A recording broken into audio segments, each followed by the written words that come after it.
Hello people, sorry for the slight delay at the start. I was just getting my camera and headphones all good to go. We are on, and today I thought I would have a little jaunt around Sardegna in Gran Turismo 7. I'm going to do the full race, and hopefully this will show what a nice, relaxing type of race this is. Just put the volume down a touch. You'll still be able to hear plenty of the engine noise, but it won't drown out my beautiful voice. Anyway, I'm going to show you the car that I'm going to be using today for this roughly 25-24 minute ride around Sardegna in Italy. My car today will be the Mercedes-Benz Sauber Mercedes C9. This is one of my, well, I would say it's my favourite Group C car in Gran Turismo 7. So, what's a Group C car, I hear you ask? A Group C car is one of the old groups of racing car which was kind of in operation from round about the mid-80s to the early 90s, about 93 or so, and it was part of the World Race Car Championships, and it had a lot of very low slung, high power cars, often in endurance races. Different manufacturers had entries in this particular series of race, and Mercedes-Benz had teamed up with Sauber to do this particular set of races, and I think the Sauber actually won a race in either 88 or 89. I think it was 89 when it came first. So, let me just make sure my controls are okay, because I've been doing the AFK grind, and my control system is different for that, so I'm just going to put it back to look back. Left stick for steering. We are ready to go, guys. Oh yeah, here we are in the Sauber. So, as I was saying, most of the other cars who I'm racing against are Group 3 cars, which, yes, would technically make this... Hang on, I'll put the volume down a little bit. This car is lovely, but it does have a very high engine note. That's better. A lot of these cars are Group 3, which makes this overpowered for the kind of race. But the whole point of this Sardegna drive being comfortable is to make it nice and easy. Nice relaxing way to end the day, get around 720 odd thousand credits. Not that I'm needing money, I've actually got about 56 million credits in the bank. This is purely just for the relaxing pleasure. So as you can see, I've got the driving line, the yellow dotted line, and the red braking areas on. Yes, technically that does mean this is like driving with training wheels, but you know what? I don't care. I'm doing this just for the relaxation. I just want to be told what to do, when to do it, and get some good racing times. So, it's the idiot's guide to getting good times. I do this race often without it, but I thought I would have it on today, just so I can switch my brain off and talk. Anyway, this race will last us probably about 24-25 minutes maybe. We'll see how quick my lap times are. Already in 6th place. What other cars are we coming up to face? We've got here the brand new, well, not brand new anymore, but the Toyota Supra racing car. We've got an Aston Martin. It's a DB9. We have a Nissan GTR. And this big bad boy here is the Mercedes GT3, and I bet you anything that car who's currently in first place is the Dodge Viper GT3, driven by a guy called Portilla. Portilla is one of the AI drivers who in this race always seems to be in second place, ahead of the rest of the pack somehow, for some reason. F Portilla, there we go.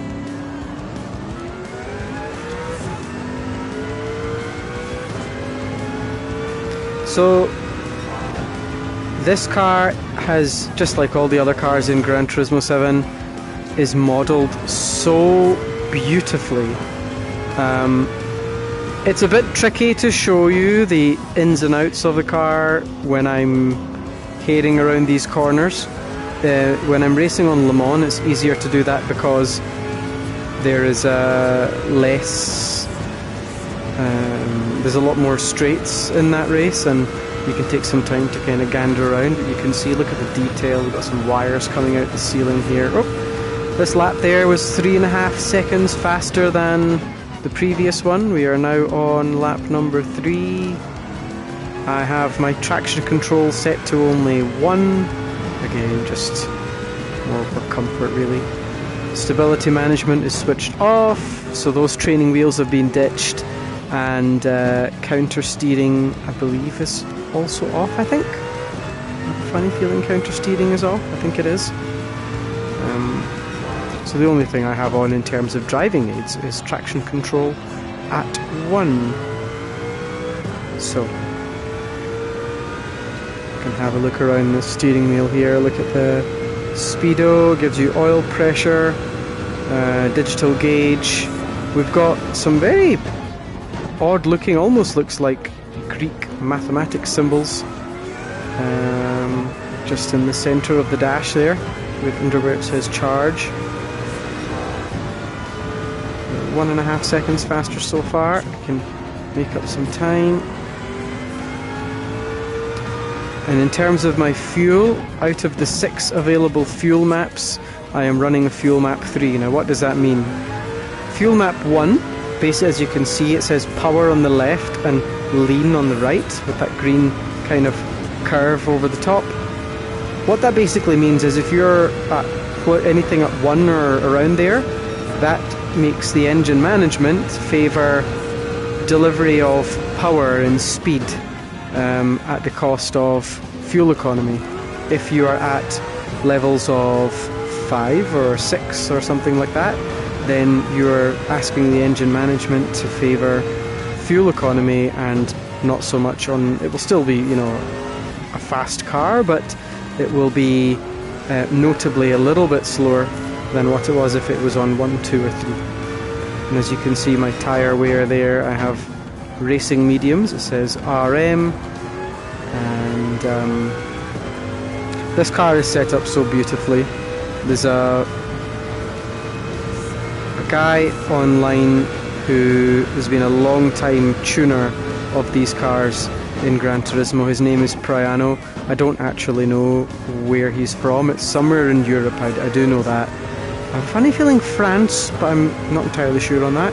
But anyway, Priano is the guru when it comes to tuning these cars to get the most out of them, make them the most user-friendly, and it makes cars which were already really good even better. So I love when I get a car to first check out where what the Priano tune is and see if I can get that to make the car as good as it possibly can be. So that was my best lap there, 1 minute 33. So I plan to just stop for fuel only one time on this race. Hopefully I can get to about 3.5 laps left. Should be alright, I think.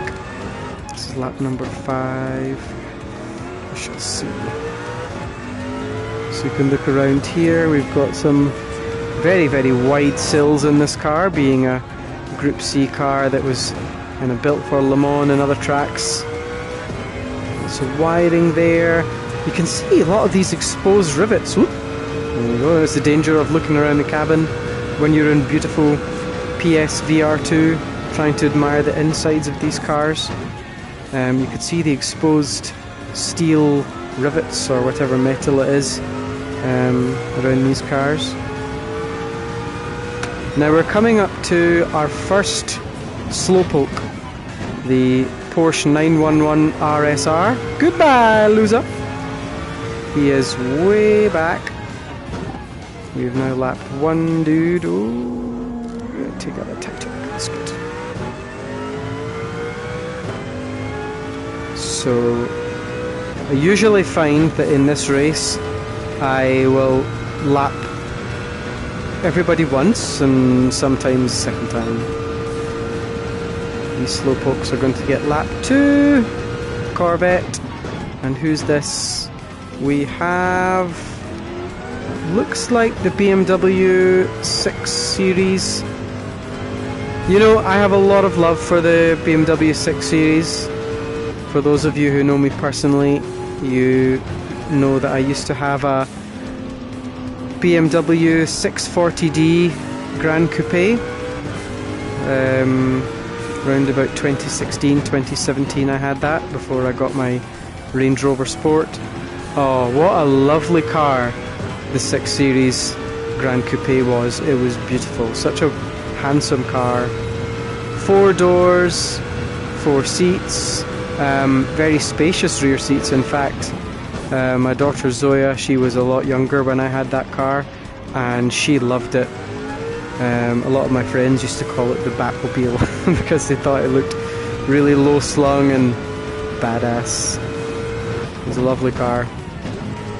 It was a 3-litre diesel and it had just over 300 horsepower, but it also had a 0 to 60 of like 5.5 seconds or something. It was rapid, really quick, really frugal, really comfortable. Such a beautiful car. I had Mediterranean blue exterior with, if I remember, cinnamon brown interior. Lovely interior design in that car. Really, really beautiful. Joy to drive that. So we are passing the Alpha 4C touring car. We've got the new Honda NSX there. Coming up here we have, it looks like a Subaru, probably the BRZ.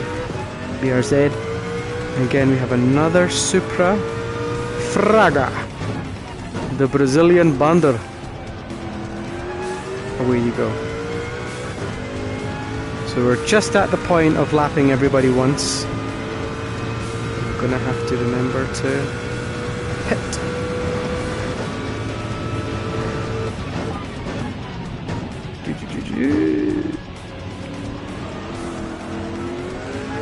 Portilla, I lap you. Goodbye. There we go. Oh, okay, so I thought I'd lapped everybody. Not quite yet. We still have Yamanaka in the Supra. So the Supra is apparently meant to be one of the best cars to drive in this game. You know what I'm going to do? I'm going to try and get one more lap if I can out of this. I really hope I do. If I just go economically here, I may get another lap, squeeze another lap out.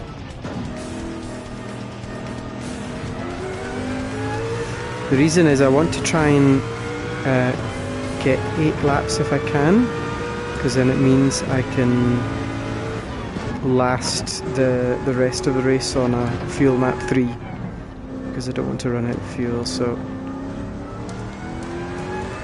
let's see what we can do. I think it should be okay. I'll manage it accordingly. Yeah, I think we'll be fine. We've got half, 0.6 or 0.5 of a tank left. I think we'll be alright. Let go here. Brake nicely. We're halfway through the race, guys. I hope you're not too bored watching me go around these corners over and over. We are notably, nearly 5 seconds slower than our best time, but that's okay. It's to be expected. Yep, we'll have enough in the tank to reach the pit. So, round, I'm gonna change my tyres as well, because I think my tyres, the back tyres look like they are almost halfway, and the front tyres are totally fine, but we'll get them changed as well. Into the pit we go. Let's get some new mediums, and we'll get pitting. So you'll see my car come into the pit zone here. I've mentioned before in previous videos, one of the great things about GT7 is being able to put liveries on the cars and all these exterior designs. This is a Sony one I found, which has got Sony VHS design on its exterior. I love this. You know me, I'm a sucker for nostalgia. Anything that harks back to the days of my childhood or technology from my childhood, I just love. So, long live 80s pop culture. Now we're back in the race.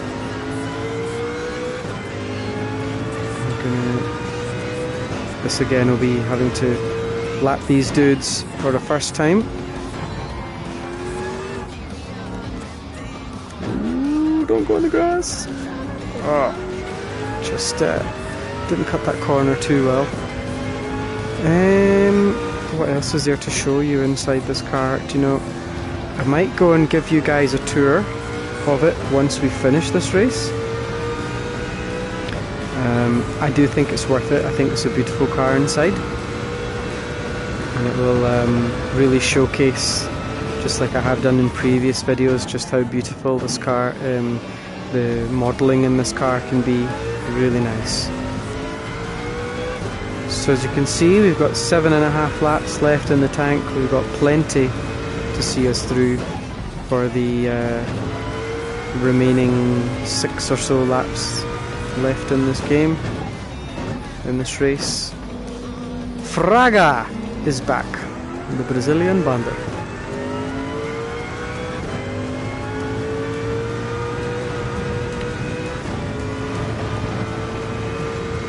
Portilla going into the pit there. So we can see the Italian mountains ahead of us, and Sardegna has lots of windmills in the distance. It's very reminiscent of a Scottish landscape. Lots of windmills here actually. Back on the power. Let's go.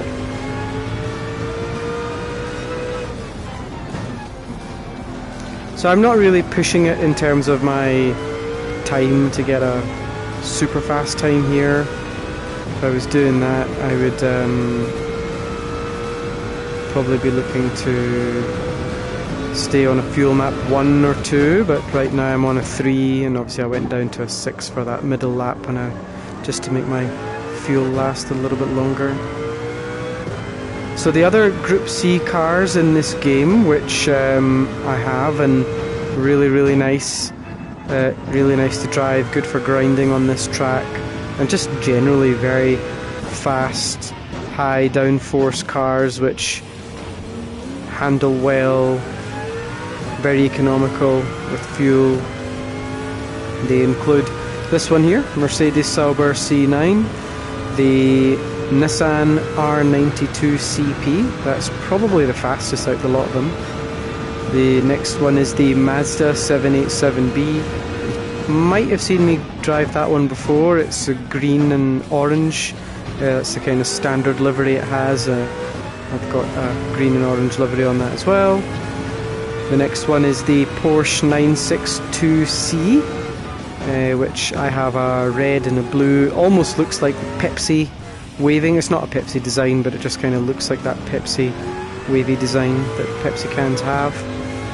And last but not least, there is the Jaguar XJR9, which comes in my one is a purple livery with, you know how I hate smoking with a passion, but that car, I try to avoid the smoking sponsors, but that car has got Silk Cut as its sponsor. I made an exception for that one just because I do remember that one when I was a kid, and it kind of sticks out in my mind, so again it's just another nostalgia hit. So we are coming up to the end of the 11th lap, so I've got 4 laps left. I have 4.9 laps of fuel. I'm going to stay on a fuel map 3 for just now, but what I might do is closer to the end I will maybe ramp up the fuel map a little bit to 2 maybe, or maybe even a 1 for the last couple if it allows, and that means I'll be able to get a little bit more power, a little bit more juice, well actually a little bit more power at the cost of more juice, but I may shave off a bit of time on my lap times. There is the 6 Series BMW bringing up the rear in 19th place. We are now in the process of lapping these schmoes a second time. Who's this guy here? It's a Subaru, I think. I missed it. Any of you guys see that? The Corvette. Always been a long time fan of the Corvette. You know, I didn't actually know what a Corvette was until Gran Turismo 1. Gran Turismo 1 on the PlayStation 1, where it started, the granddaddy of them all. Funny story, before the people who introduced me to Gran Turismo 1 were my cousins down in Birmingham. My 3 cousins, well, I've got more cousins now, I've got 6 cousins in Birmingham, but at the time when Gran Turismo 1 was there was only 3 cousins. And those cousins know who they are: Kashif, Yasser and Zuhaib. They had brought their PlayStation up to Glasgow along with Gran Turismo 1. Now at that time we had a PlayStation, but we did not have Gran Turismo, so this was completely new. The real driving simulator, they were mad for it. They were kind of introducing it to us. We played it over at another cousin's house, my cousin Mustafa, Naveed, Shazia and Imran. Played it over at their house. I think it was round about Eid. And this was back in the days of playing 2-player split screen, which was honestly so much fun. Now you don't really do the same thing, it's all online. You know, back then, back in the good old days, you used to sit on the sofa next to your mate or your cousin or your sibling, and you used to enjoy the excitement and the passion of playing multiplayer with a player sitting next to you. It was really good fun. Anyway, those cousins from Birmingham were the ones who introduced me to Gran Turismo. Why did I get onto the story? I go off on tangents a lot. Anyway, the tangent is because I mentioned the Corvette. Okay, let me go back to my story. So we were playing Gran Turismo 1 at my cousin's house with my Birmingham cousins, Kashif, Yasser and Zuhaib, who brought their PlayStation and Gran Turismo 1. And we're doing the arcade mode in that, races against each other, and there's all these manufacturers, Chevrolet being one of them. I'm not sure if I knew who Chevrolet were, but I did now. They'd explained that. And I saw this car that looked like a Chevrolet Corvette. Now, when you could change the colour of those cars when you selected them, and the Chevrolet Corvette looked black in colour. And I thought it looked really, really cool in black. It reminded me of one of my favourite black cars in pop culture, Kit from Knight Rider. So even though Knight Rider is actually a Pontiac Trans Am, a black Corvette in Gran Turismo 1, to my eyes, looked like Kit from Knight Rider. So I went the Corvette, and I said, "Oh, that Corvette looks cool. What's a Corvette?" And my cousin, I think it was Gashif and Yasser, they said, yeah, a Corvette is an American car. And I misheard them, and they'd said, if I remember correctly, an American... I think they were saying a Corvette is an American car, which it is. It's a car that's from America. I took that as every car from America is a Corvette. And I was like, oh, that's cool. So every car, every two-door, two-seater car from America is known as a Corvette. That's so cool. What an idiot thing to think, right? I don't know why I thought that, but for some reason, for a while, I don't know how long, I thought that every American car is called a Corvette. What a dumbo. Anywho, once I realised that, no, that's complete idiocy, and American cars are not called Corvettes. Corvettes are just one model from one manufacturer, that being Chevrolet, or Chevrolet as I say. The Chevrolet Corvette Group 3 car in this game is the C7 model, and it's a very, very quick car. It's really good, one of my favourites. So we are now on the final lap, guys. Let's just take this turn back on the power. Let's try and see if I can shave just a little bit of time off my lap time. I'm on fuel map 1, as you can see. We've got just a few corners left, and that's us finished for this race. Let's take this one nicely, gently back on the power. This looks like it could be quite potentially a fastest time. We're just beating it. I think we could very well have a lap record here. Let's take this one and back on the power. Come on, come on, come on. Let's go, go, go, go, go, go, go. Half a lap left of fuel. We can just get over here. Nice. Yeah, this will be the fastest lap, I think. Yes. Finito. First place. I could have told you that. 24 minutes and 23 seconds. I will tell you that that is nowhere near what my best can be. I have done less than 24 minutes in this car. I've also done less than 24 minutes in the Jaguar, the Mazda, and the Porsche, and the Nissan, of course. Fastest lap, me, with 1:32. On the final lap was my fastest. Lapped everybody twice, lovely jubbly. 727.5 smackaroonies to give me nearly 57 million. Thank you very much. As we see here, the Sauber doing his thing, honey. Beautiful. So yeah, a very low-slung Batmobile-esque car.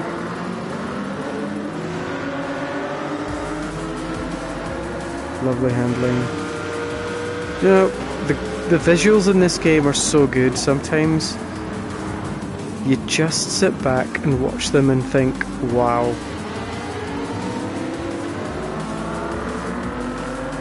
Lovely. I'm getting past that dark red Mazda RX Vision.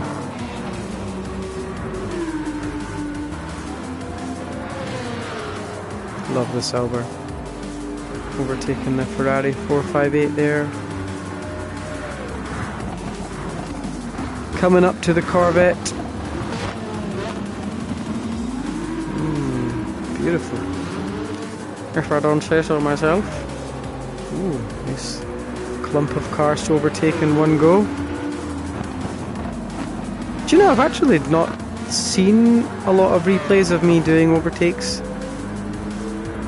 Yeah, obviously a large element of that is training wheels and such with the driving line, but hey, makes me look good, so I'll take it. Let's go and have a look at the Sauber in the VR showroom, shall we? Out we go. And I'm going to put the volume up a little bit. Okay. Where shall we have a look at this car? Why don't we check it out in the home garage? Make myself a bit taller here. Okay, guys. First of all, look at how much of a mean machine this is. Second of all, how good is this livery? I'm not sure who the user is who created this. It will be on in the livery page. But if you're watching this, wow, I love it. Absolutely love it. Look at the detail in this 24-hour Du Mans Group C1. Oh, my device letting me know to have some coffee. Thank you very much. Look at the detail in this wheel. Wow, that is absolutely incredible. I think you might... No, this has got racing slicks on, so there won't be any tread. No. But, yeah, graphics are insane.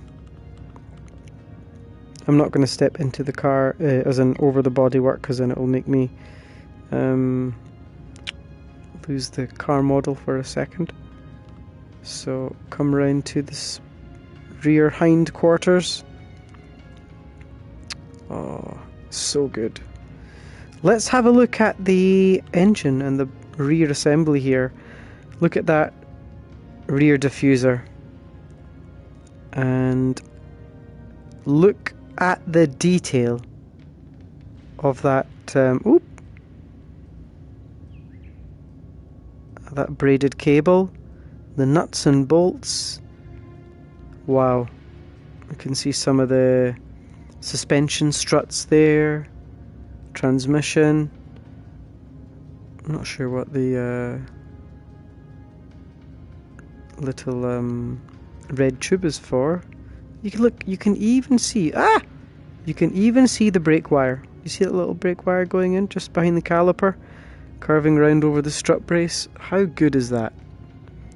Look at that light assembly. You can even see the crosses on those screws, on the top of the screw head. Let's have a look at the exhaust here. We can see the fan of the exhaust. People, oops. How good is that? How wonderful is that? Chef's kiss. A. Jones. I am not A. Jones. Well, do you know when I get into the car?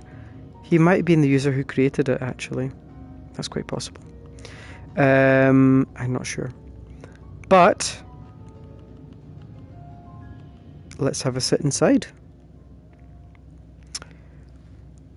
Oh, chef's kiss. Chef's kiss. So not much leg room for another passenger here, naturally, because there is this big gas tank cylinder thing here. No step on the sill. It's like a plane's wing, isn't it? So what have we got here? We've got some hazard lights. So let's put our lights on. Yep, we got some lights. Indicators. Do we have indicators? Let me get back out. See, do I have indicators? I do! Right, left.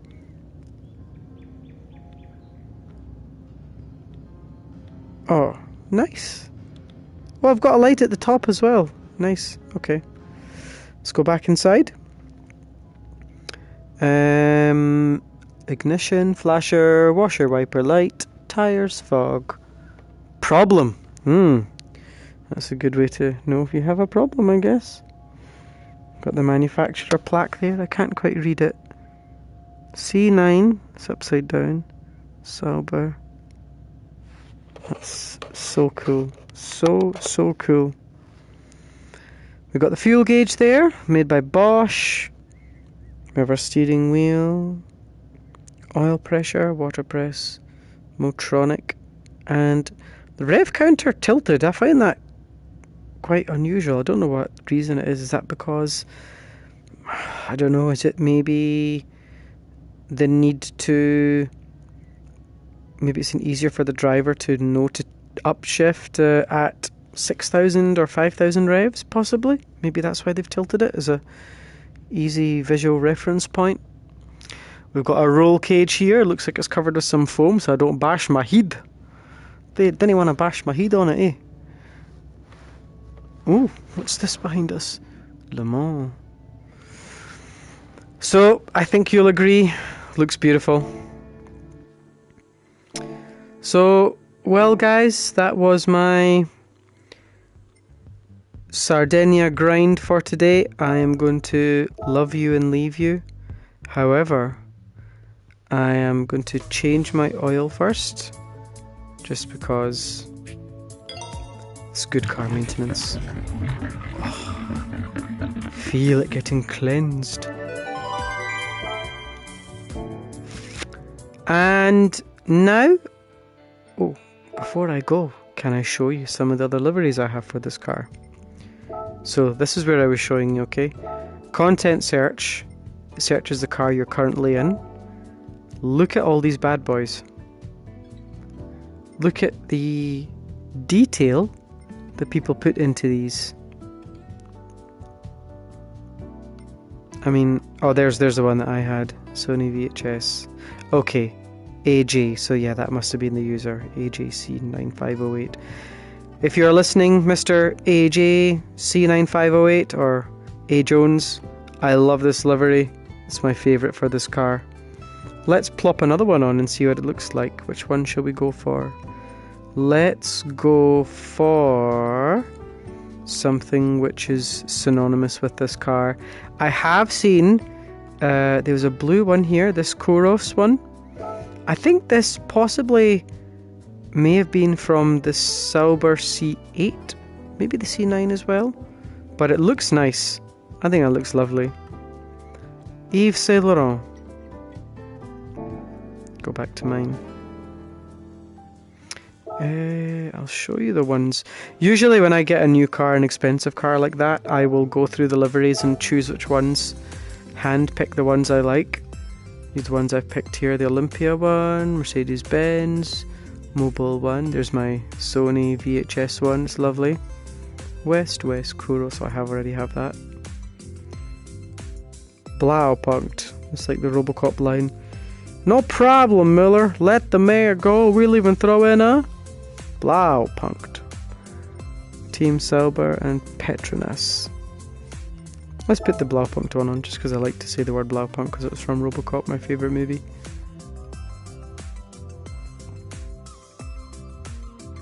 Okay, that's lovely. Mercedes badge on the front. Blaupunkt sponsorship. A nice subtle colour scheme here. Going from blue at the rear to white at the front. I like it. Anywho, I think that will be me for today. I am going to love you and leave you, but the good news is I will probably be doing another video very shortly, in fact. Playing some Red Matter 2 on PSVR2. So, I may see you then. Take care now, and bye-bye.